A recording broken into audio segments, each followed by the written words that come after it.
कृष्ण भगवान की जय। अथ मोक्ष एकादशी महात्म।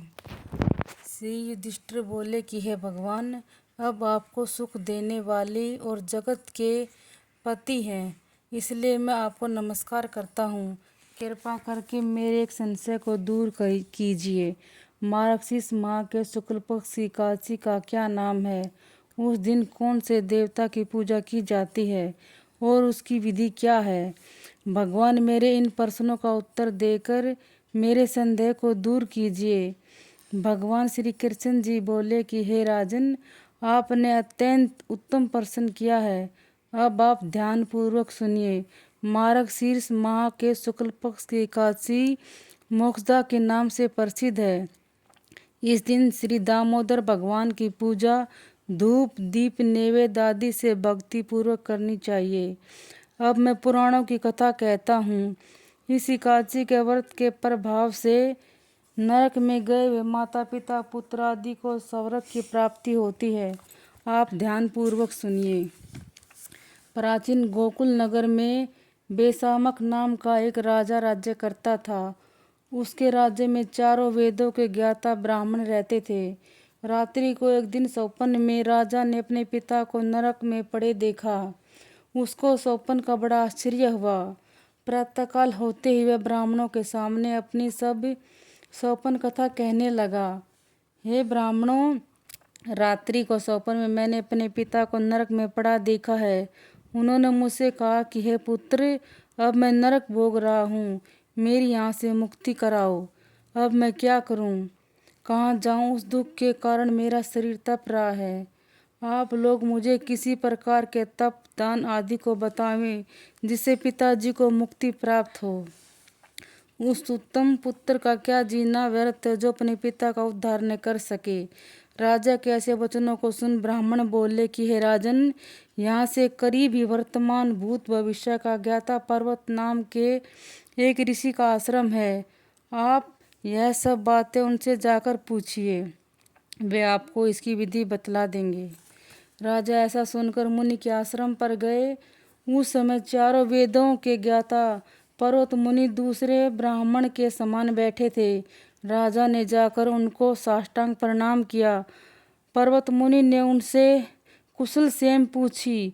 तब राजा बोले, हे देवर्षि, आपकी कृपा से मेरे राज्य में सब कुशल है, परंतु मेरे मन में अशांति रहती है, उसका आप उपाय कीजिए। ऐसा सुनकर पर्वत मुनि ने एक मुहूर्त के लिए नेत्र बंद कर लिए और भूत भविष्य को विचारने लगे। फिर बोले, हे राजन, मैंने योग बल के द्वारा तुम्हारे पिता के समस्त कुकर्मों को ज्ञान प्राप्त कर लिया है। उन्होंने पूर्व जन्म में कामातुर होकर सौत के कहने पर एक स्त्री को ऋतुदान मांगने पर भी नहीं दिया। उसी पाप कर्म के फल से तुम्हारे पिता को नरक में जाना पड़ा है। तब राजा बोला कि हे भगवान, मेरे पिताजी के उद्धार हेतु आप कोई उपाय बतलाइए। तब पर्वत मुनि बोले कि हे राजन, मार्गशीर्ष माह के शुक्ल पक्ष में जो एकादशी आती है, उस एकादशी को आप उपवास करें और पुण्य को अपने पिता को संकल्प करके छोड़ दें। उस एकादशी के पुण्य के प्रभाव से अवश्य ही आपके पिता की मुक्ति होगी। मुनि के वचनों को सुनकर राजा अपने महल को आया और कुटुंब सहित मोक्षदा एकादशी का उपवास किया। उस उपवास के पुण्य को राजा ने अपने पिता को संकल्प करके छोड़ दिया। उस पुण्य के प्रभाव से राजा के पिता को मुक्ति मिली और स्वर्ग में जाते हुए अपने पुत्र से बोला कि हे पुत्र, तेरा कल्याण हो। यह कहकर स्वर्ग को चला गया।